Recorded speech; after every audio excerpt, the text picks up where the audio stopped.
అందరికీ నమస్కారము. నా పేరు లక్ష్మి. 'శశితో సూర్య' 25వ భాగము. రచయిత సుష్మశ్రీ గారు. చూపు చూసుకునేందుకు వాళ్ళ డెడ్ బాడీని గవర్నమెంట్ హాస్పిటల్ మార్చరీలో ఉంచాను. నా కానిస్టేబుల్ హెల్ప్‌తో. గౌతమ్, మరి కమలమ్మ గారు ఏమయ్యారు? సాగర్, అమ్మమ్మని ఇక్కడే నా ఫ్రెండ్ ఇంట్లో దాచాను ఎవరికీ తెలియకుండా. ఇదంతా సరే. అసలు మీరెవరు? ఇదంతా మీకెలా తెలుసు? వెంకట్, మీ మరదలు కిరణ్ వీళ్ళ దగ్గర సేఫ్‌గా ఉంది. సాగర్, వాట్? కిరణ్ మీ దగ్గర ఉందా? కానీ ఎలా? గౌతమ్, మేము బెంగుళూరు నుంచి వస్తూ ఉండగా తను మా కార్‌కి అడ్డంగా పడింది. అప్పటికే తన తల మీద గాయంతో ఉంది. తనను తీసుకెళ్లి ట్రీట్మెంట్ చేయించాము. కానీ తనకి గతం తాలూకా జ్ఞాపకాలన్నీ మర్చిపోయింది. ప్రస్తుతానికి తాను మా దగ్గరే ఉంది. తన చైన్ లాకెట్‌లో ఉన్న కార్డ్ వల్ల ఇదంతా తెలిసింది. సాగర్, నేను ఒకసారి కిరణ్‌ని చూడొచ్చా ప్లీజ్? సూర్య, ఇప్పుడు తను ఉన్న పరిస్థితిలో మిమ్మల్ని చూస్తే ఎలా రియాక్ట్ అవుతుందో తెలీదు కదా! సో సాగర్, పర్వాలేదు సార్. కానీ జాగ్రత్త. తన కోసం దేవేంద్ర చాలా గట్టిగా వెతుకుతున్నాడు. వెంకట్, మీరేమీ భయపడకండి. సూర్య దగ్గర ఉంటే తను జాగ్రత్తగా ఉన్నట్లే. మీకు ఆకాష్ గురించి ఏమైనా ఇన్ఫర్మేషన్ తెలిస్తే మాకు కూడా చెప్పండి. సాగర్, మీ పేరు సూర్యనా? అని అడుగుతాడు వర్ష చెప్పిన మాటలు గుర్తుకు రావటంతో. సూర్య, వీడు గౌతమ్ నా ఫ్రెండ్ అని గౌతమ్‌ని కూడా పరిచయం చేస్తాడు.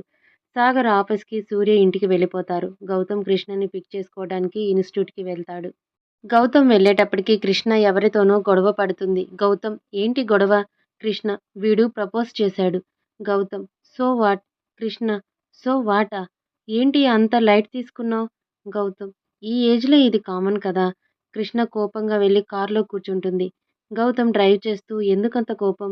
కృష్ణ, నువ్వు ఏమీ మాట్లాడకు. పో, పో, నువ్వు ఒక పప్పుసుద్దవి. గౌతమ్‌కి ఏమీ అర్థం కాక సైలెంట్‌గా ఉండిపోతాడు. మరుసటి రోజు నుండి కృష్ణ తానంతట తానే ఇన్‌స్టిట్యూట్‌కి వెళ్ళి వస్తూ ఉంటుంది. గౌతమ్ కృష్ణతో మాట్లాడకపోయినా, పోట్లాడకపోయినా ఆ రోజు పూర్తయినట్లు అనిపించట్లేదు. ఒక రాత్రి గార్డెన్‌లో ఒంటరిగా కూర్చున్న గౌతమ్ దగ్గరికి సూర్య వచ్చి, ఏమైందిరా? ఎందుకింత దిగులుగా కనిపిస్తున్నావ్ ఈ మధ్య అని అడుగుతాడు. గౌతమ్ పక్కనే కూర్చుంటూ, గౌతమ్, ఏమీ లేదురా.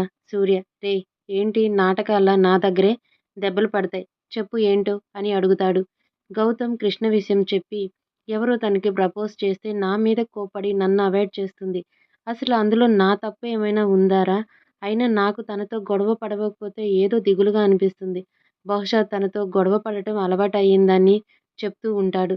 అప్పుడే అక్కడికి వచ్చిన శశి, నువ్వు చేసింది తప్పే అన్నయ్య అంటుంది.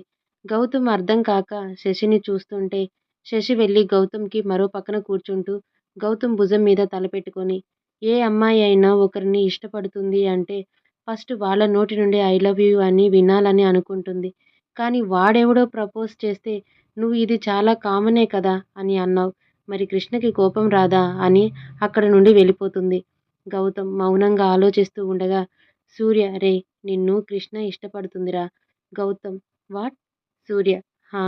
కృష్ణ నిన్ను ఇష్టపడుతుందని నాకు శశికి ఎప్పుడో చెప్పింది. అది నీకే అర్థమవుతుందని కదా మేం సైలెంట్‌గా ఊరుకున్నాం. తను నిన్ను అవాయిడ్ చేస్తుందని ఫీలవుతున్నావు. మనం ఇష్టపడుతున్న వాళ్ళు అప్పుడే కదా వాళ్ళు మనల్ని నెగ్లెక్ట్ చేస్తే తట్టుకోలేము. ఆ క్షణం తనను నువ్వు పట్టించుకోలేదు. తనకు కోపమొచ్చింది. ఇప్పుడు తను నిన్ను పట్టించుకోవట్లేదు. అందుకే నీకు బాధగా ఉంది. అవునా అని అంటాడు. శశి వచ్చి మీ మాటలు పూర్తయితే డిన్నర్ చేద్దాం అని అనటంతో ముగ్గురు కలిసి డిన్నర్ పూర్తి చేసి పడుకుంటారు. గౌతమ్‌కి ఎంతసేపటికి నిద్ర పట్టకపోవటంతో తన ఆలోచనలన్నీ కృష్ణ గురించి మొదలవుతున్నాయి. శశి సూర్య చెప్పిన దాని గురించి ఆలోచిస్తూ, సూర్య చెప్పింది నిజమే. కృష్ణ నన్ను అవాయిడ్ చేస్తుంటే నాకు ఎందుకు ఇంత బాధ కలుగుతుంది? అంటే నేను కూడా కృష్ణని ఇష్టపడుతున్నాను. నాకే తెలియకుండా రేపు తప్పకుండా కృష్ణతో మాట్లాడాలి అని అనుకుంటూ కృష్ణ తలుపులతో ఎప్పటికో పడుకుంటాడు. మార్నింగ్ లేచి రెడీ అయ్యి కృష్ణ దగ్గరికి వెళ్తాడు. కృష్ణ ఇన్‌స్టిట్యూట్‌కి వెళ్ళటానికి స్కూటీని తీస్తూ ఉంటుంది. గౌతమ్, కృష్ణ, నేను డ్రాప్ చేస్తానురా. కృష్ణ, అవసరం లేదు. నేను వెళ్ళగలను. గౌతమ్, నిన్ను 1 వీక్ పికప్ అండ్ డ్రాపింగ్ నేనే అని మాటిచ్చాను కదా! అందులో 2 డేస్ పెండింగ్ పడ్డాయి. ఇప్పుడు 2 డేస్ నేనే తీసుకొని వెళ్తారా అని చెప్పి తన చెయ్యి పట్టుకొని తీసుకువెళ్ళి కార్‌లో కూర్చోబెడతాడు. కృష్ణ గౌతమ్‌ని లవ్ చేసిన విషయం ఇంట్లో అందరికీ తెలిసి ఉండటం వల్ల కృష్ణ ఫాదర్ చూసినప్పటికీ ఏమీ మాట్లాడకుండా నవ్వుతూ చూస్తూ ఉంటారు.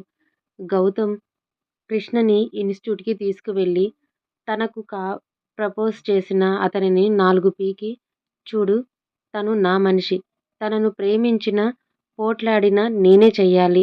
ఆ రైట్స్ కేవలం నాకు మాత్రమే ఉంది కాదు అని ఎవరైనా మధ్యలో దూరాలని చూస్తే వాళ్ళ తాట తీస్తా అని చెప్తూ ఉంటే కృష్ణ గౌతమ్‌ని కళ్ళార్పకుండా చూస్తూ ఉంటుంది.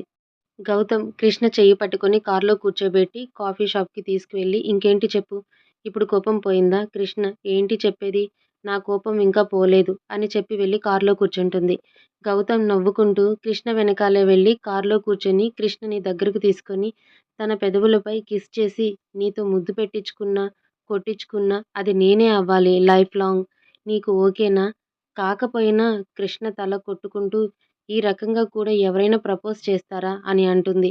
గౌతమ్ ఇది నా స్టైల్ బేబీ అని నవ్వుతూ సూర్య, శశికి ఈ గుడ్ న్యూస్ చెప్పాలి అని వెళ్తుండగా వాళ్ళకి ఆపోజిట్‌లో రోడ్డు మీద యాక్సిడెంట్ జరిగి అందరూ గుమిగూడి ఉన్నారు.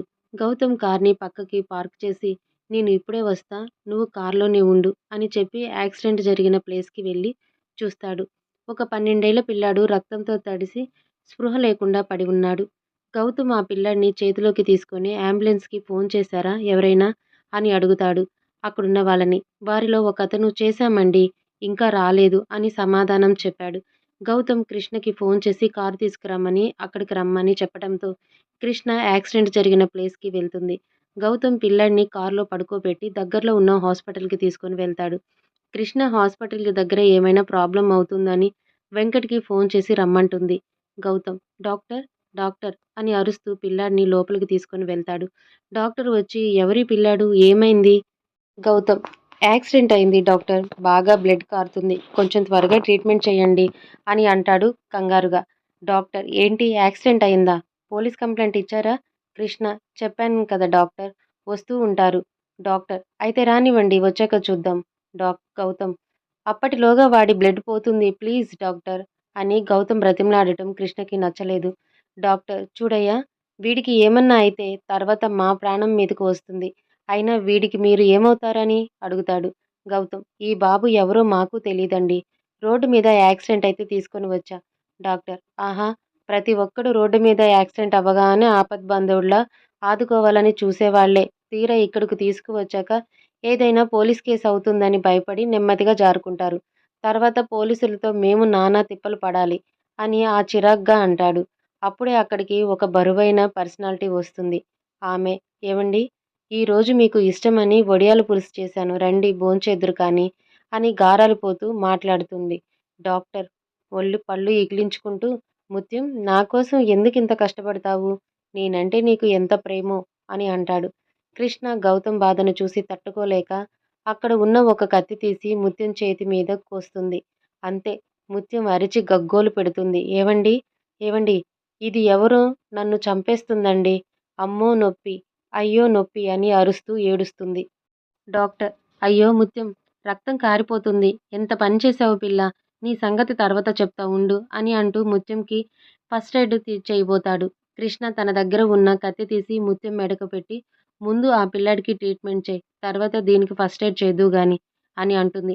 డాక్టర్ ఏంటి బెదిరిస్తున్నావా? కృష్ణ అరే డాక్టర్ నేనెవరో తెలుసా? ఏసీపీ వెంకట్ కృష్ణ చెల్లెల్ని. నేను దీన్ని చంపితే మా అన్నయ్య కేస్ కూడా లేకుండా మేనేజ్ చేయగలరు. ఇంకా సేపట్లో ఆయన ఇక్కడికి వస్తారు. ఈలోగా నువ్వు ట్రీట్మెంట్ స్టార్ట్ చేయలేదనుకో అప్పుడుంటుంది నీకు అని అంటుంది. ముత్యం ఏవండీ రక్తం కారిపోతుందండి. కృష్ణ ఇంత శరీరంలో నుండి ఒక బాటిల్ రక్తం పోతే నువ్వేమీ చచ్చిపోవులే. ముందు ఆ ఏడుపు ఆపు. నువ్వు మాట్లాడితేనే డబ్బాలో గుళకరాళ్ళు మోగించినట్లు ఉంది. ఇప్పుడు నీ కాకి కంఠంతో ఏడుపు మొదలుపెడితే భరించలేకపోతున్నా అని అరుస్తుంది. ముత్యం నోరు మూసుకొని డాక్టర్‌కి కళ్ళతోనే సైగ చేస్తుంది. తన బాధను చెప్పుకుంటుంది. డాక్టర్ ఆమె బాధ చూడలేక పిల్లాడిని వెంటనే ఆపరేషన్‌కి రెడీ చేయమని చెప్తాడు. పక్కనే ఉన్న నర్స్‌తో. వెంకట్ వచ్చేటప్పటికి బాబుకి ట్రీట్మెంట్ జరుగుతూ ఉంది.